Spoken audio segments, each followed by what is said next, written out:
ปิงตกให้กระยังพอดีบ่มานจะเนาะจะดุ้งอยู่เนาะถือคนปิงย่อกันมาตกกระยังบนเราเพื่อปิงเนาะปิงตกจะกระยังมันนี่เพิ่น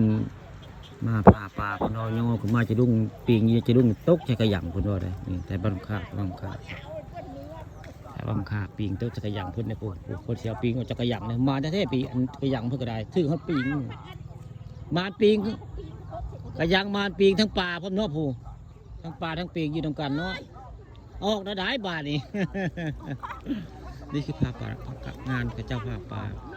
อยู่บริเวณวังสังแก้วบ้านโคกสาดตำบลนาตาเลย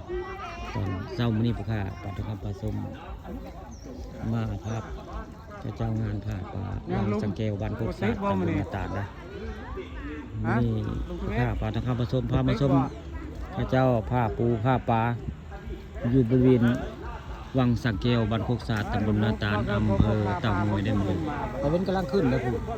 ตะเวนกำลังขึ้นวิทย์ปลายเท้านะนี่เป็นภาพบรรยากาศตอนเช้าได้ตอนเช้ามีผู้ข้าประธานผู้ชมได้ภาพงานผ้าป่าบ้านโคกสาดตำบลนาตาลแล้วมันบรรยากาศคักมันนี่มีแต่ผู้พิชิตความหนาวเลย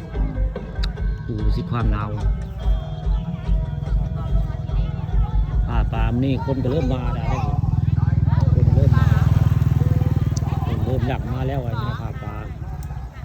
บ้านโคกสาดตำบลนาตาลอำเภอเต่างอยเริ่มหลังมาแล้วคนเริ่มหลังมาแล้ว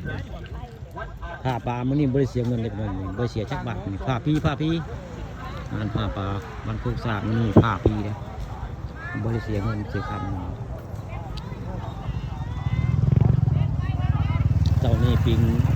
เนี่ยจะลุงมาปิงเขาถึกกันลุงกระยังพอดีได้เลย